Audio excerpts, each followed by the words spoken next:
कांग्रेस ने छत्तीसगढ़ को अगर दिया है तो वो है झूठा प्रचार और घोटालेबाज सरकार। झूठे प्रचार की आड़ में ये लोगों की आंख में धूल झोंकते हैं और आकंठ भ्रष्टाचार करते हैं। इसलिए आज छत्तीसगढ़ के कोने कोने से एक ही आवाज आ रही है। हर कोने से एक ही आवाज आ रही है। छत्तीसगढ़ का हर एक व्यक्ति एक ही बात कह रहा है। छत्तीसगढ़ कह रहा है, आओ नहीं सहिबो, आओ नहीं सहिबो, बदल के रहिबो, बदल के रहिबो, आओ नहीं सहिबो, बदल के रहिबो। मेरे परिवारजनों, ये बस्तर, ये दंडकारण्य आज बना हो ऐसा नहीं है। यहां आदिवासी मेरे भाई बहन मोदी प्रधानमंत्री बना उसके बाद आकर के नहीं बसे हैं। भाजपा की सरकार बनने के बाद ये मेरे आदिवासी भाई बहन नहीं आए। अरे यहां के लोग तो तब भी थे जब प्रभु श्री राम यहां आए थे। मेरे आदिवासी भाई बहन चाहते थे, इसलिए ही अटल जी की सरकार ने अलग छत्तीसगढ़ का निर्माण किया।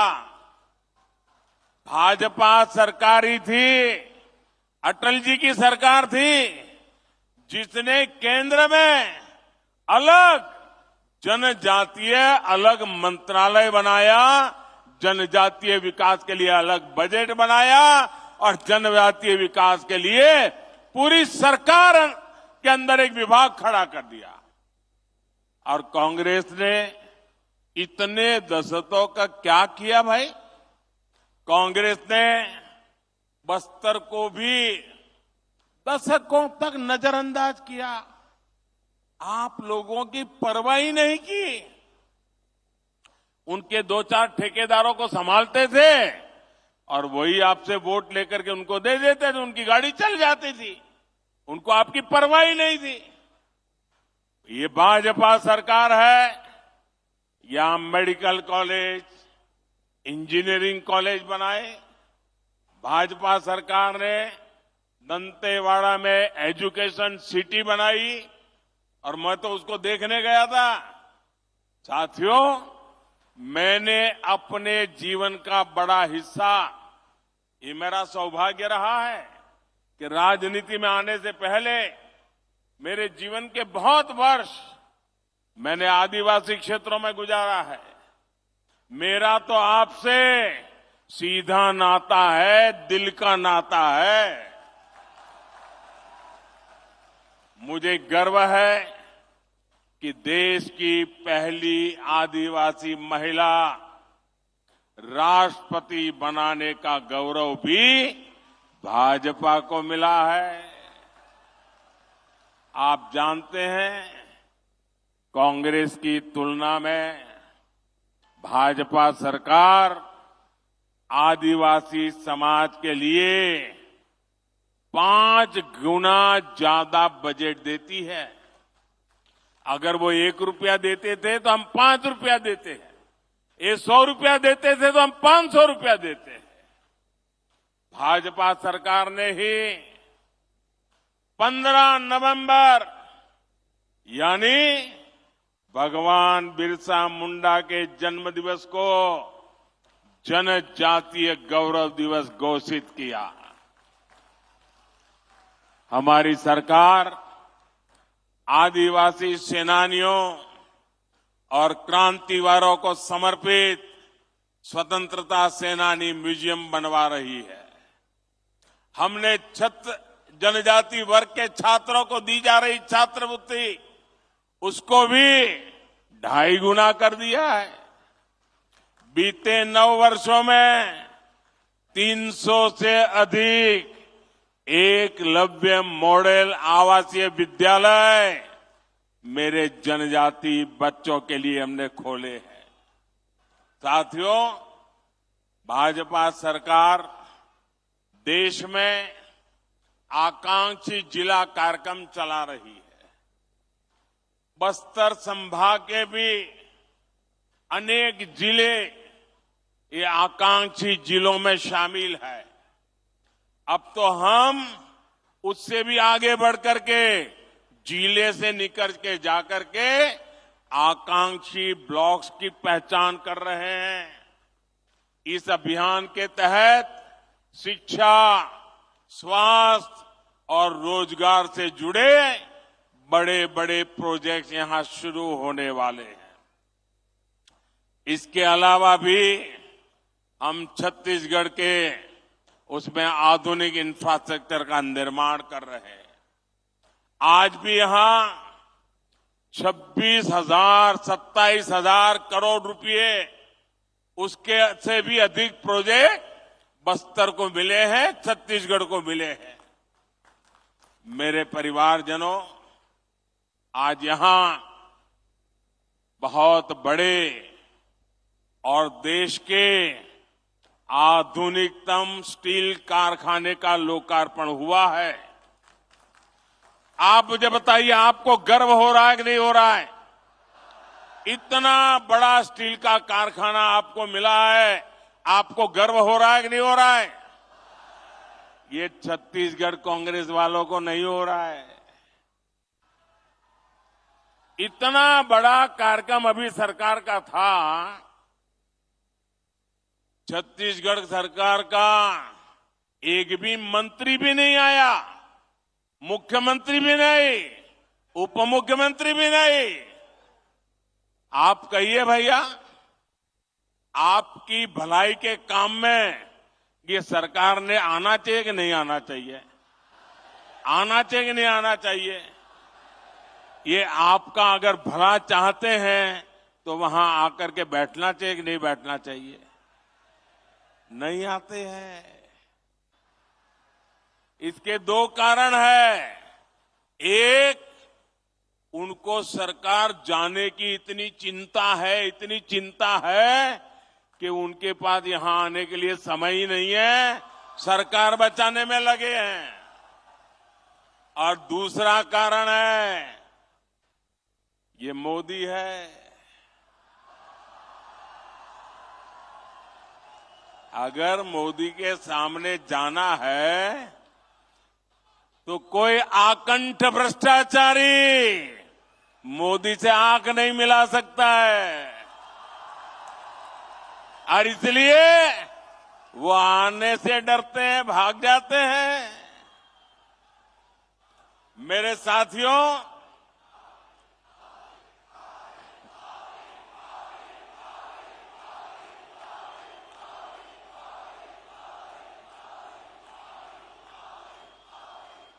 ये स्टील का कारखाना, मुझे याद है हमारे बलिराम जी कश्यप उस जमाने से हमें क्या करते थे, इस कारखाने की मांग आप सभी दशकों से कर रहे थे। हमारी जब मुख्यमंत्रियों की मीटिंग होती थी, मैं गुजरात से मुख्यमंत्री के नाते मीटिंग में आता था दिल्ली में, रमन सिंह जी छत्तीसगढ़ के मुख्यमंत्री के नाते आते थे, और हर मीटिंग में रमन सिंह जी स्टील के कारखाने के लिए जोर से आवाज उठाते थे। आपकी आवाज वो वहां पहुंचाते थे। लेकिन आप जानते हैं कांग्रेस ने ये मांग क्यों नहीं मानी? इसके पीछे कांग्रेस के कट, कमीशन और करप्शन की बोलबाला थी, सोच पड़ी थी। लंबे समय तक कांग्रेस की नीति रही है, क्या करते थे? कच्चा माल विदेश भेजो और फिर उसी कच्चे माल से बना महंगा सामान महंगे पैसे देकर के आयात करो। कहते हैं ना, गेहूं बाहर भेजो और फिर ब्रेड बना करके लाओ। क्या ऐसा कोई करता है भाई? ऐसा कोई करता है क्या? आप मुझे बताइए, आप जो घर में चावल खाते हैं तो क्या ऐसा कोई करता है कि पहले उसका धान विदेश भेजा जाता है, फिर वो धान विदेश में धुला जाता है, फिर वो धान विदेश में साफ किया जाता है, फिर धान को वहीं विदेश में भी पकाया जाता है और फिर वो पका पकाया चावल आपको खाने के लिए मिल जाता है। ऐसा कभी होता है क्या? आप अपना धान अपना चावल खुद ही करते कि नहीं करते हैं? आप धान भी यहीं उगाते हैं, उसे साफ भी यहीं करते हैं, यहीं पकाते हैं और यहीं अपने घर में खाते भी हैं। लेकिन कांग्रेस को ये करने में कट की कट हो जाती है, कमीशन नहीं मिलता है। इसलिए क्या किया उन्होंने? ये हमारे इलाके में जो आयरन ओर है ना, ये दुनिया का उत्तम से उत्तम आयरन ओर है, दुनिया का। ये हमारे बस्तर में है। लेकिन ये क्या करते थे?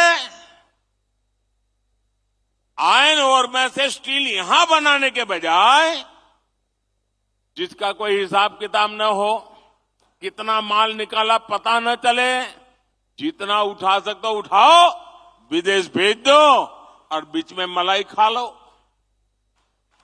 कोई भी सरकार होती तो उसकी प्राथमिकता होती कि यहां बस्तर में ही स्टील का कारखाना लगाए। लेकिन कांग्रेस ने यहां से कच्चा माल निकाला और फिर कच्चा माल ही विदेश भेज दिया। इसमें कांग्रेस के नेताओं ने कमाया, यहां के नौजवानों को कुछ नहीं मिला। बस्तर के नौजवान मजदूरी करने के लिए दूसरे राज्यों में जाने के लिए मजबूर हो गए। लेकिन भाइयों बहनों, ये मोदी है, आपके बीच में पला बड़ा है, इसलिए आपका ही सोचता है। गरीब की चिंता, गरीब के हित, यही मोदी के दिमाग में भरा पड़ा रहता है। इसलिए हमने दिल्ली में, मुझे आपने सेवा करने का मौका दिया, हमने बस्तर में स्टील कारखाने का काम तेजी से पूरा करवाया। भाजपा सरकार ने लगभग 24,000 करोड़ रुपए स्टील के कारखाने पर लगाए। इससे इस क्षेत्र के 50-55 हजार साथियों को रोजगार मिलना तय हुआ है। सरकार ने यह भी तय किया है कि स्टील की जो प्लांट की क्षमता है उसको और बढ़ाना है, मुझे और पूंजी लगानी है ताकि ज्यादा लोगों को काम मिले। यानी स्टील प्लांट पर अब जी हजारों करोड़ रुपयों का और निवेश होने वाला है। और जब ज्यादा निवेश होगा और बड़ा कारखाना होगा तो पूरे विस्तार की किस्मत और तेजी से बदलने वाली है। अब मैं आपको बताता हूं, मेरे यहां गुजरात में स्टील बनाने का एक कारखाना है। वहां तो आयरन ओर भी नहीं है, हम बाहर से लाते हैं। लेकिन स्टील कारखाना होने के कारण कार बनाने के अनेक कारखाने वहां लग गए, गाड़ियां बनाने, क्योंकि स्टील की उनको जरूरत थी, पास में ही मिल जाता था। अब यहां स्टील बन रहा है ना, और भी कारखाने यहां लगने वाले हैं। और यहां पर करीब 1.5 लाख साथियों के लिए नौकरी की, रोजगार की संभावना बनेगी। और मेरे शब्द लिखिए भैया, आज छत्तीसगढ़ का नौजवान रोजगार के लिए बाहर जाता है, एक दिन ऐसा आएगा हिंदुस्तान के नौजवान रोजगार के लिए बस्तर आना चाहेंगे, बस्तर आना चाहेंगे। आप कल्पना कर सकते हैं, मोदी अगर ये काम कर देगा तो कांग्रेस के लोगों के लिए भ्रष्टाचार के रास्ते रुक जाएंगे। खदान में से जो माल खाते थे उस पर मोदी ने ताला लगा दिया और इसलिए छटपटा रहे हैं।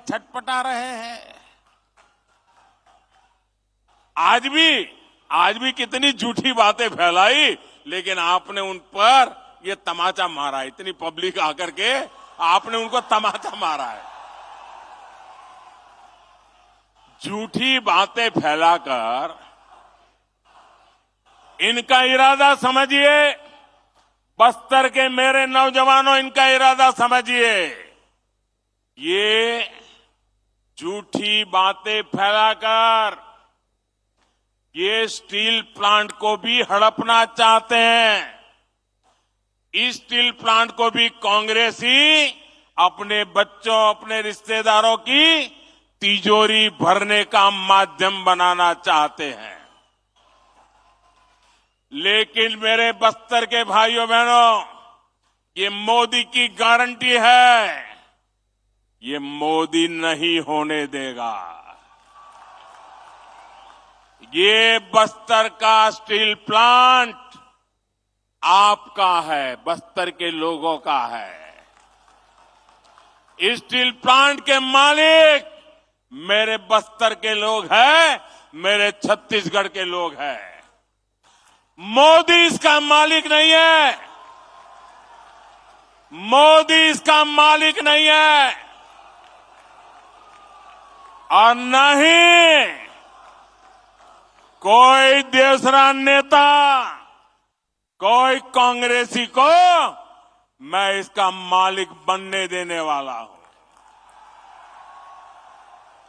इस प्लांट के मालिक सिर्फ और सिर्फ बस्तर के मेरे भाई बहन है। ये हक आपका है, कोई आपका हक छीन नहीं सकता है।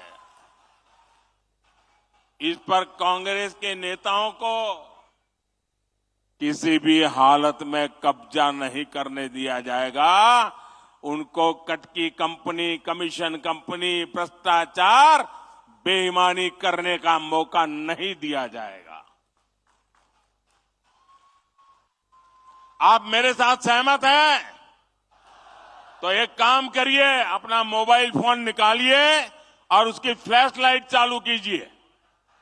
मेरी इस बात के समर्थन में अपने मोबाइल की फ्लैश लाइट चालू करिए। शाबाश, देखिए, वाह, दूर दूर तक शाबाश। ये ताकत है। वाह, देखिए, ये मीडिया वाले आपकी फोटो निकाल रहे हैं। देखिए, ये समर्थन है, ये स्टील प्लांट के लिए समर्थन है। कैसा झूठ बोलते थे, और ईमानदारी देखिए, ये सच्चाई यहां देखिए।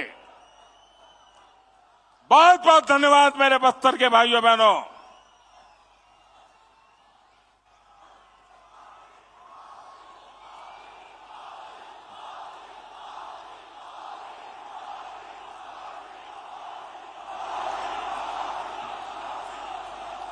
मेरे परिवारजनों, कांग्रेस का ट्रैक रिकॉर्ड दिखाता है कि उसे छत्तीसगढ़ के लोगों की परवाह नहीं है। उसकी प्राथमिकता सिर्फ और सिर्फ छत्तीसगढ़ की संपदा को लूटना है। छत्तीसगढ़ की खनिज संपदा को लूटने भी कांग्रेस ने कोई कसर नहीं छोड़ी। यहां से जो भी खनिज निकलता था उसका लाभ कांग्रेस के राज में यहां के नागरिकों को, नौजवानों को नहीं मिलता था। इसलिए दिल्ली में भाजपा सरकार बनने के बाद खनिज से जुड़ी नीति में हमने बड़ा बदलाव किया। हमने डिस्ट्रिक्ट मिनरल फंड बनाने का फैसला किया, यानी जो भी खनिज यहां से निकलेगा उसका एक हिस्सा आपकी मालिकी का होगा, आपके विकास के लिए होगा। ये खनिज मोदी की मालिकी की नहीं है, ये खनिज छत्तीसगढ़ की कांग्रेस सरकार की नहीं है, ये आपकी है।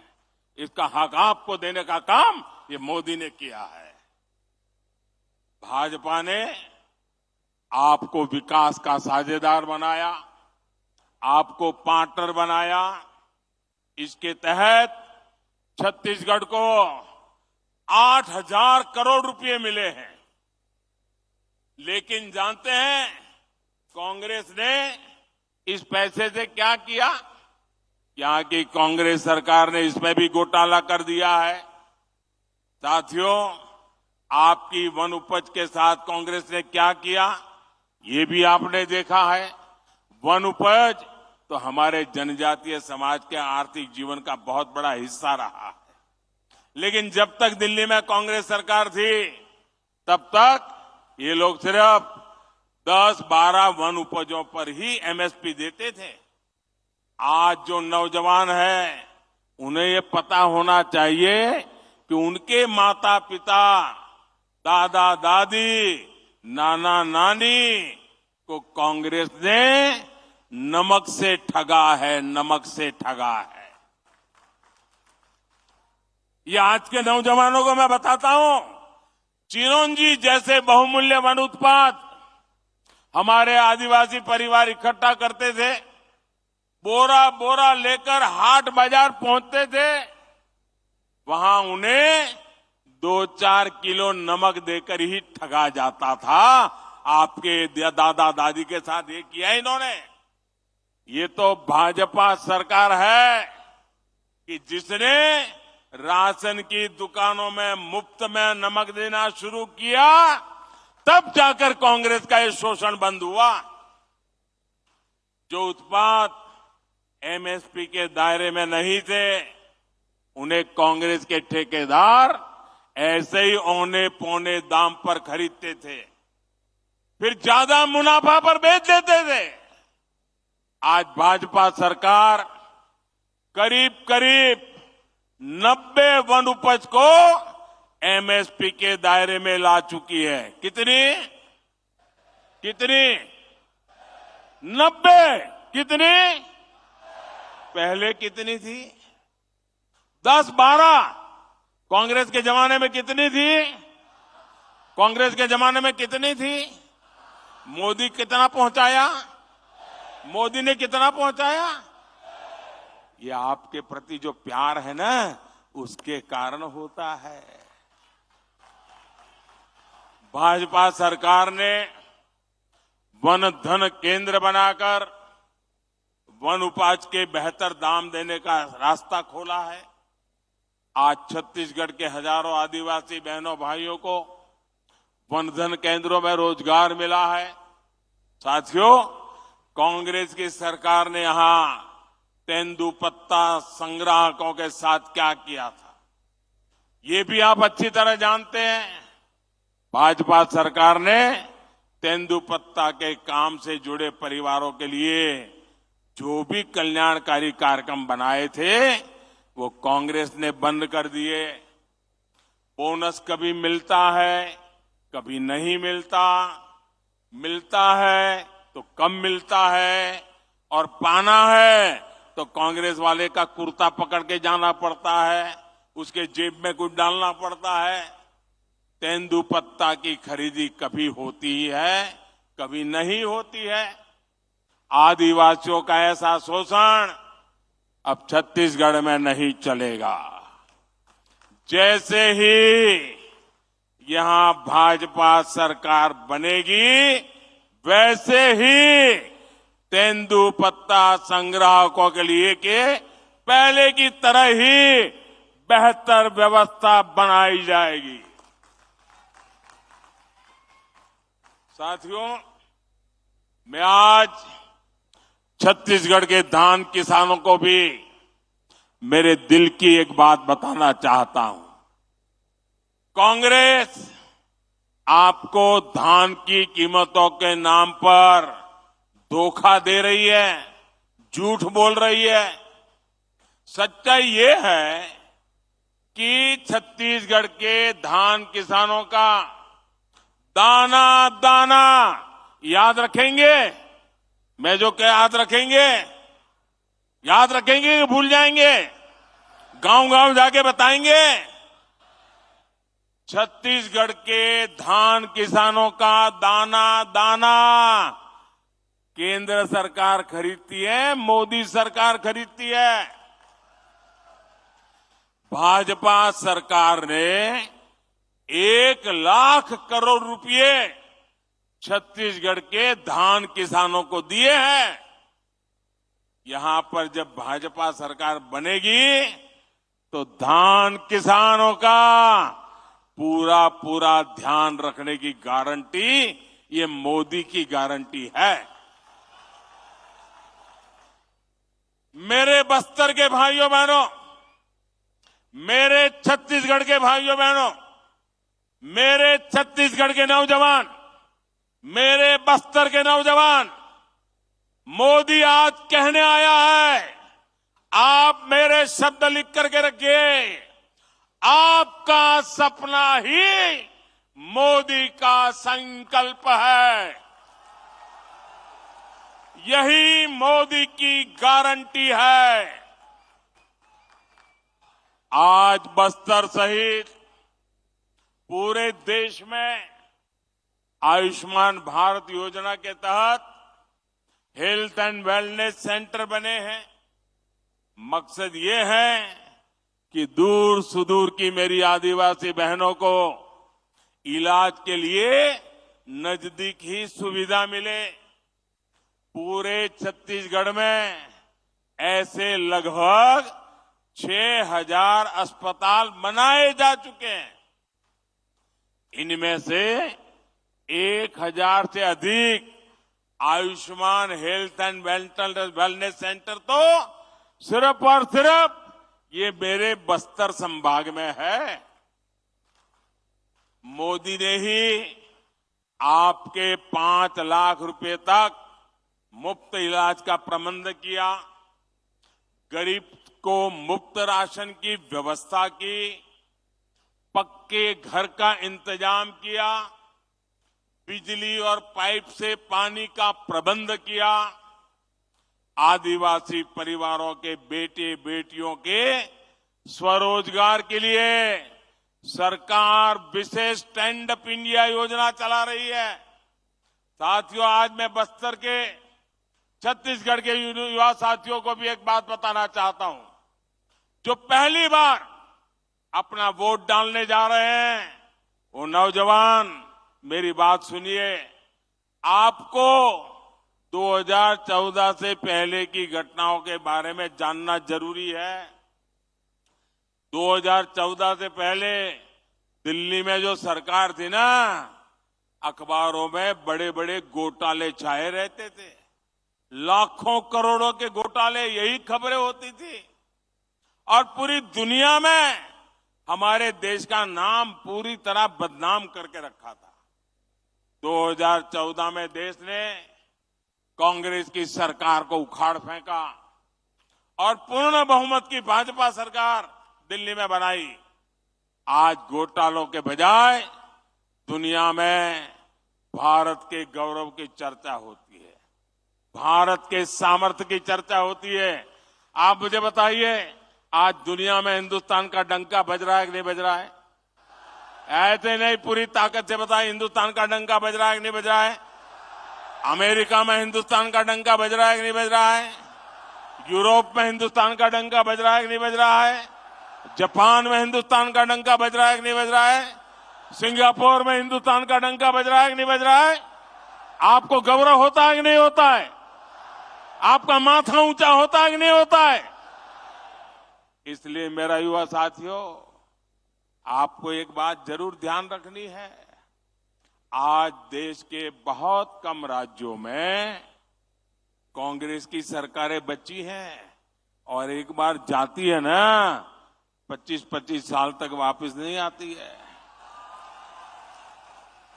और इसलिए जब इनके पास सरकारें ही कम है तो लूट का माल कुछ ही जगह से लूटना पड़ता है। इसलिए जहां भी इनकी सरकार बनती है वो जम करके लूटते हैं। पूरे हिंदुस्तान में उन्होंने राजस्थान, छत्तीसगढ़ ऐसे राज्य को लूट का सबसे बड़ा खजाना बना दिया है। छत्तीसगढ़ के ही लोग मुझे बताते हैं कि कांग्रेस के हर छोटे बड़े हर नेता ने 15 साल जो तक सरकार नहीं दी ना, वो जो खाद पड़ गई थी ना, वो भी जमा करने में लग गए 5 सालों में। यानी 15 साल तक इनको छत्तीसगढ़ को लूटने का मौका नहीं दिया। अब वो सारी कसर भी अभी निकालना शुरू कर दिए हैं। अरे इन्होंने तो गौमाता के नाम पर भी भ्रष्टाचार किया है। जिन्होंने गोबर तक को नहीं छोड़ा, उन्होंने क्या क्या नहीं किया। इनके भ्रष्टाचार के सबसे बड़े भुक्तभोगी मेरे नौजवान हैं, मेरे बस्तर के लोग हैं। कांग्रेस ने युवाओं को नौकरी का वादा दिया था, लेकिन नौजवानों की नौकरी में ही घोटाला कर दिया। कांग्रेस के नेताओं ने पीसीएस भर्तियों में अपने बच्चों, अपने रिश्तेदारों को सेट कर दिया। किया कि नहीं किया? चारों तरफ लूट मचाई कि नहीं मचाई? इनकी पार्टी तो राजनीति में भी अपने ही बच्चों को सेट करती है और नौकरियों में भी यही करती है। छत्तीसगढ़ के लाखों परिवारों, आदिवासी, पिछड़े परिवार के बच्चों से कांग्रेस ने नौकरियां छीन ली है, आपका अधिकार छीन लिया है। नौकरियों तो दी नहीं, जो पहले से सरकारी नौकरी में है उनको भी कांग्रेस ने, लोगों ने लूटा है, परेशान किया है। ट्रांसफर पोस्टिंग को लेकर यहां सरेआम भ्रष्टाचार हो रहा है, बोली जाती है, ऐसे ही उगाई की जा रही है। इसलिए छत्तीसगढ़ कह रहा है, औ नहीं सही वो बदल के रही वो, औ नहीं सही वो, औ नहीं सही वो, ये अब नहीं सही वो। साथियों, आप आश्वस्त रहिए, आप कांग्रेस की सरकार बदलिए, भाजपा इस पूरे लूट तंत्र को बदल देगी। ये कांग्रेस ने लोकतंत्र को लूट तंत्र बनाया है और प्रजातंत्र को परिवार तंत्र बना दिया है। भाजपा सरकार बनते ही पीसीएस घोटाले की जांच होगी। गुनहगार भी कितना ही ताकतवर हो, मोदी उसको जेल में डाल करके ही रहेगा। हर नौजवान, हर सरकारी कर्मचारी को पूरा न्याय मिलेगा। मेरे परिवारजनों, कल से कांग्रेस ने एक अलग लाभ आरोपना शुरू कर दिया है। ये कांग्रेस के नेता कहते हैं, जितनी आबादी उतना हक। मैं कहता हूं, इस देश में अगर सबसे बड़ी कोई आबादी है तो वो आबादी गरीब है, और इसलिए मेरे लिए गरीब ही सबसे बड़ी आबादी है और गरीब का कल्याण यही मेरा मकसद है। मैं सोच रहा था कि पूर्व प्रधानमंत्री मनमोहन सिंह जी क्या सोच रहे होंगे। भारत के पूर्व प्रधानमंत्री मनमोहन सिंह जी तो कहा करते थे कि देश के संसाधनों पर पहला हक माइनॉरिटी का है, अल्पसंख्यकों का है, और उसमें भी मुसलमानों का है। अब कांग्रेस कह रही है कि आबादी तय करेगी कि पहला हक किसका होगा। यानी क्या अब अल्पसंख्यकों का हक कांग्रेस कम करना चाहती है क्या? और आबादी के ही हिसाब से ही अब तय होने वाला है, तो पहला हक किसका होगा भाई? किसका होगा? आबादी किसकी ज्यादा है? किसका हक होगा? जरा कांग्रेस वाले स्पष्टता करें। क्या आबादी के हिसाब से हक मिलेगा क्या? तो क्या अल्पसंख्यकों को कांग्रेस हटाना चाहती है क्या? तो क्या सबसे बड़ी आबादी वाले हिंदू अब आगे बढ़कर अपने सारे हक ले लें क्या? मेरे परिवारजनों, मैं पिछले काफी समय से कह रहा हूं और फिर आज दोहरा रहा हूं कि कांग्रेस पार्टी को अब कांग्रेस के लोग नहीं चला रहे। कांग्रेस के बड़े बड़े नेता मुंह पे ताला लगा के बैठे हैं, न उनको पूछा जाता है, न वो ये सब देख करके बोलने की हिम्मत करते हैं। अब तो कांग्रेस को आउटसोर्स कर दिया गया है। कांग्रेस को अब ऐसे लोग चला रहे हैं, पर्दे के पीछे लोग ऐसी कमाल कर रहे हैं, ऐसे खेल खेल रहे हैं जो देश विरोधी ताकतों से मिले हुए हैं। कांग्रेस किसी भी कीमत पर देश के हिंदुओं को बांटकर भारत को तबाह कर देना चाहती है। कांग्रेस गरीबों को बांटना चाहती है। मोदी ने पिछले 10 साल में सारी योजनाएं ऐसी बनाई ताकि गरीबों में एक आत्मविश्वास पैदा हुआ है। और मेरे लिए तो इस देश का गरीब यही सबसे बड़ी जाति है, यही सबसे बड़ी बिरादरी है। अगर गरीब का भला हो गया, देश का भला अपने आप हो जाएगा। आज तक कांग्रेस ने यह खुलासा नहीं किया है कि कांग्रेस ने एक दूसरे देश के साथ क्या गुप्त समझौता किया है। लेकिन देश देख रहा है, इस समझौते के बाद कांग्रेस और ज्यादा भारत की बुराई करने में मजा आने लगी है। भारत के अच्छी बातों को बुरी तरह पेश करने में मजा आ रही है। ऐसा लगता है जैसे उनका भारत का प्रेम ही कम होता जा रहा है। मैं सभी देशवासियों, आपको आगाह करता हूं, कांग्रेस और उसके सहयोगियों की इस नई साजिश, हमें सतर्क रहना चाहिए। और अगर हक की बात करनी है तो मैं कहूंगा कि इस देश के संसाधनों पर पहला हक भारत के गरीब का है।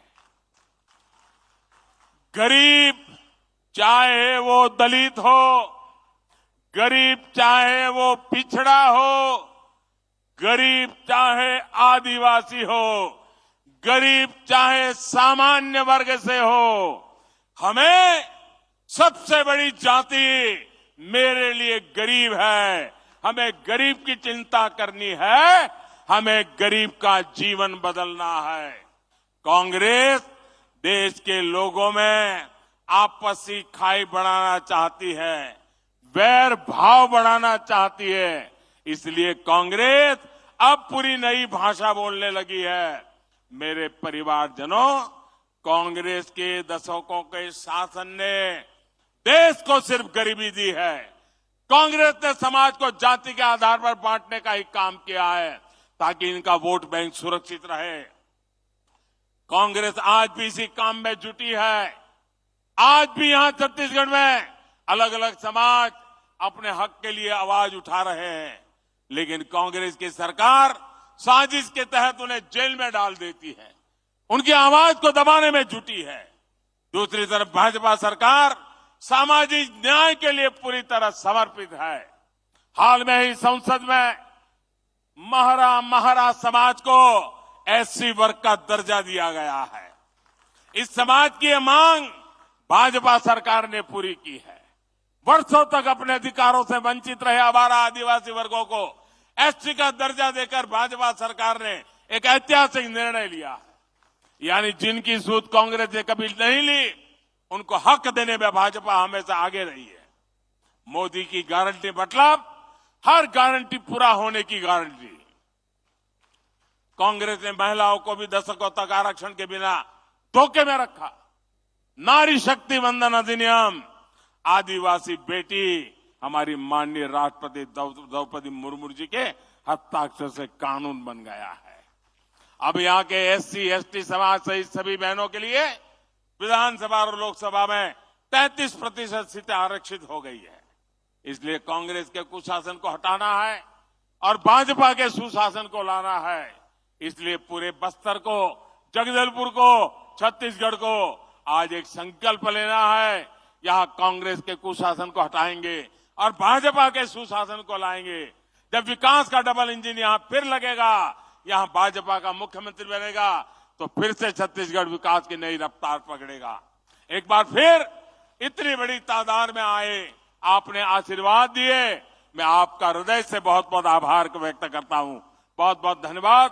दोनों हाथ ऊपर करके बोलिए भारत माता की।